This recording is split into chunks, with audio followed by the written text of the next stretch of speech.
The other day, I posted of asking people what their wants and dreams were and how they had, or what their goals were to achieve those. So today I'm going to talk a little bit about goal setting. So step one of goal setting is define what your goal is. For example, that could be you want one new client by the end of next week. So step two, make sure that is a realistic and achievable goal. Step three, have an action plan in place. How are you going to achieve that goal?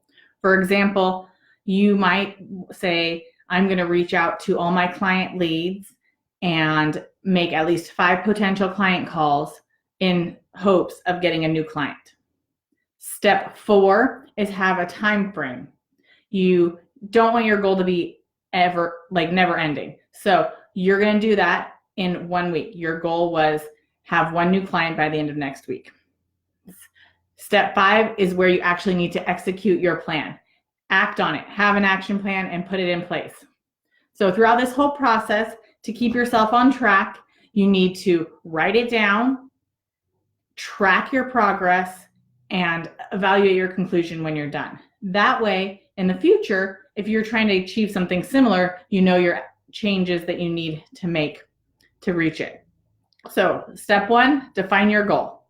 Step 2, make sure it's realistic and achievable. Step 3, have an action plan.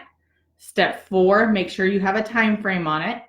And then execute it is step 5. So those are the 5 steps for basic goal setting. We've all heard it many times, but it's one of those things we need reminding constantly.